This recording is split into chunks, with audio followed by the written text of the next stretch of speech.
সালামু আলাইকুম। কোরআনের পঞ্চম পর্বে আপনাদের সকলকে স্বাগতম। আমরা চতুর্থ পর্বে কোরআনের আয়াত নিয়ে আলোচনা করেছি, যা আল্লাহ বিশ্ব ব্রহ্মাণ্ডে ও মানুষের মধ্যে নাজিল করেছেন। যারা গত পর্ব দেখেননি, দয়া করে পূর্বের পর্বগুলো দেখে আসুন। আশা করি আমাদের অনুভূতি এবং আলোচনা আপনারা সহজে বুঝতে পারবেন। আজ আমরা পবিত্র কোরআনের আয়াত বা চিহ্ন কত প্রকার ও কি কি এ বিষয় নিয়ে আলোচনা করব। প্রথমে আমরা 3 নম্বর সূরা ইমরানের 7 নম্বর আয়াতটি দেখে আসব। হুয়াল্লাযী আনজালা আলাইকাল কিতাবা মিনহু আয়াতাম মুহকামাত হুন্না উম্মুল কিতাবি ওয়া উখারু মুতাশাবিহাত। অর্থাৎ তিনি আপনার উপর কিতাব নাজিল করেছেন, তার থেকে কিছু আয়াত হলো মুহকামাত অর্থাৎ সুস্পষ্ট, সেগুলোই আসল কিতাব, আর কিছু হলো মুতাশাবিহাত বা রূপক। তাহলে আল্লাহ সুবহানাহু ওয়া তাআলা দুই ধরনের আয়াত নাজিল করেছেন, একটা হচ্ছে আয়াতে মুহকামাত, আরেকটি হচ্ছে আয়াতে মুতাশাবিহাত। আয়াতে মুহকামাত হচ্ছে সুস্পষ্ট আয়াত এবং আয়াতে মুতাশাবিহাত হচ্ছে রূপক আয়াত।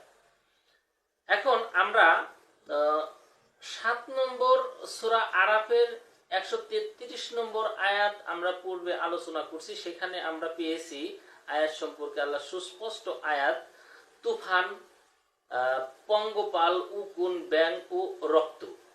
এবং সূরা বাকারার 158 নম্বর আয়াতে আমরা পেয়েছি ছাপা এবং মারোয়া। এরপরে সূরা রুমের অর্থাৎ 30 নম্বর সূরা রুমের 22 নম্বর আয়াতে সেখানে উল্লেখ আছে, তার আয়াত সমূহের মধ্যে রয়েছে আসমান এবং জমিনের সৃষ্টি সমূহ। তাহলে এগুলো হচ্ছে সুস্পষ্ট আয়াত। এখন রূপক আয়াতগুলো কি, এই বিষয়গুলো আল্লাহ সুবহানাহু ওয়া তাআলার পবিত্র কালামুল্লাহ শরীফ থেকে আমরা একটু পরিষ্কার করার প্রচেষ্টা করব। যেমন সূরা ইমরানের 41 নম্বর আয়াত যদি আমরা পাঠ করি, তাহলে সেখানে আমরা পাচ্ছি, সে বলল, অর্থাৎ মরিয়ম আলাইহিস সালাম বললেন, হে আমার রব, আমাদেরকে একটি নিদর্শন বা চিহ্ন দাও।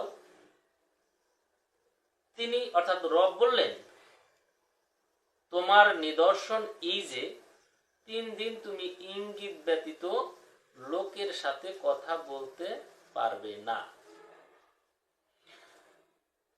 এখানে কিছু মত বিনিময়ের কথা, কিছু উপদেশ, আর সেই উপদেশগুলো বাস্তবায়ন করা হচ্ছে এগুলো সিফাত, কর্ম। এগুলোই মূলত আসলে এই নিদর্শনগুলোই হচ্ছে রূপক আয়াত। আসমান এবং জমিনের মধ্যে যা কিছু সৃষ্টি, তাহলে মানুষ এই জামাদাত নাবাদাত হায়ান ইনসান আলোকপাত করেছি, সবই আল্লাহ সুস্পষ্ট নিদর্শন। আর এই সুস্পষ্ট নিদর্শনের যে বৈশিষ্ট্যগুলো, সেগুলোই আসলে তার মানে কর্মবাচক গুণই হচ্ছে তার রূপক নিদর্শন। এখানে সেটাই আমরা পেলাম যে আল্লাহ বললেন যে তোমার নিদর্শন এই যে 3 দিন তুমি ইঙ্গিত ব্যতীত লোকের সাথে কথা বলতে পারবে না। এই যে মানুষের যে কর্ম সিফাত, এগুলো হচ্ছে আয়াতে মুতাশাবিহাত বা রূপক আয়াত। ইমরানের 49 নম্বর আয়াতটা একটু পড়ে দেখি। নিশ্চয়ই আমি তোমাদের নিকট তোমাদের রবের পক্ষ থেকে নিদর্শন বা চিহ্ন নিয়ে এসেছি যে অবশ্যই আমি তোমাদের জন্য কাদামাটি দিয়ে পাখির আকৃতি বানাবো, অতঃপর আমি তাতে ফু দেব, ফলে আল্লাহর হুকুমে সেটি পাখি হয়ে যাবে, আর আমি আল্লাহর হুকুমে জন্মন্ধ ও কুষ্ঠরোগীকে সুস্থ করব এবং মৃতকে জীবিত করব, আর তোমরা যা আহার করো এবং তোমাদের ঘরে যা জমা করে রাখো তা আমি তোমাদের জানিয়ে দেব। নিশ্চয়ই এতে তোমাদের জন্য নিদর্শন রয়েছে যদি তোমরা মুমিন হও। এরপরে 30 নম্বর সূরা রুমের 22 নম্বর আয়াত যদি পড়ি, সেখানে দেখা যাচ্ছে, আর তার আয়াত সমূহের মধ্যে রয়েছে আসমান ও জমিনের সৃষ্টি এবং তোমাদের ভাষা ও তোমাদের বর্ণের ভিন্নতা। নিশ্চয়ই এর মধ্যে বিশ্ববাসীর জন্য নিদর্শন রয়েছে। তার মানে আসমান এবং জমিনের মধ্যে যে সৃষ্টি রয়েছে তা সুস্পষ্ট আয়াত, এবং এই আসমান ও জমিনের সৃষ্টির যে ভাষা বর্ণের ভিন্নতা, আর সেগুলোই হচ্ছে রূপক আয়াত।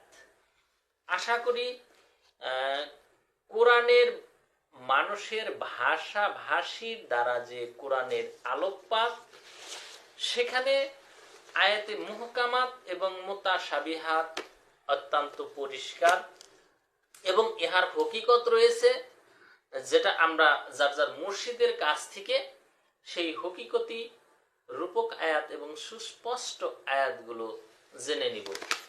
এখানে আজ আমরা যে আলোচনা করছি এগুলো কোরআনের আলোকেই আলোকপাত আমরা করব। এই কোরআনের আলোকেই আলোচনার মধ্যেই যে বিভ্রান্তিগুলো রয়েছে সেই বিভ্রান্তির থেকে আমরা বের হয়ে আসার প্রচেষ্টা করছি আর কি।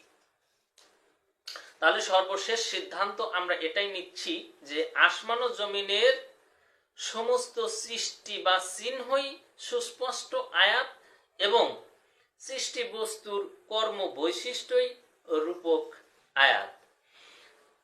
এরপরে আমাদের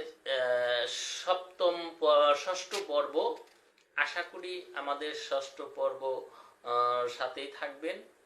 এভাবে আমরা আলোচনা চালিয়ে যাব যদি আপনাদের উৎসাহ পাই। ততক্ষণ সবাই ভালো থাকেন, সুস্থ থাকেন, এ প্রত্যাশায় আজ বিদায় নিচ্ছি। সালামুন আলাইকুম ওয়া রাহমাতুল্লাহি ওয়া বারাকাতুহু।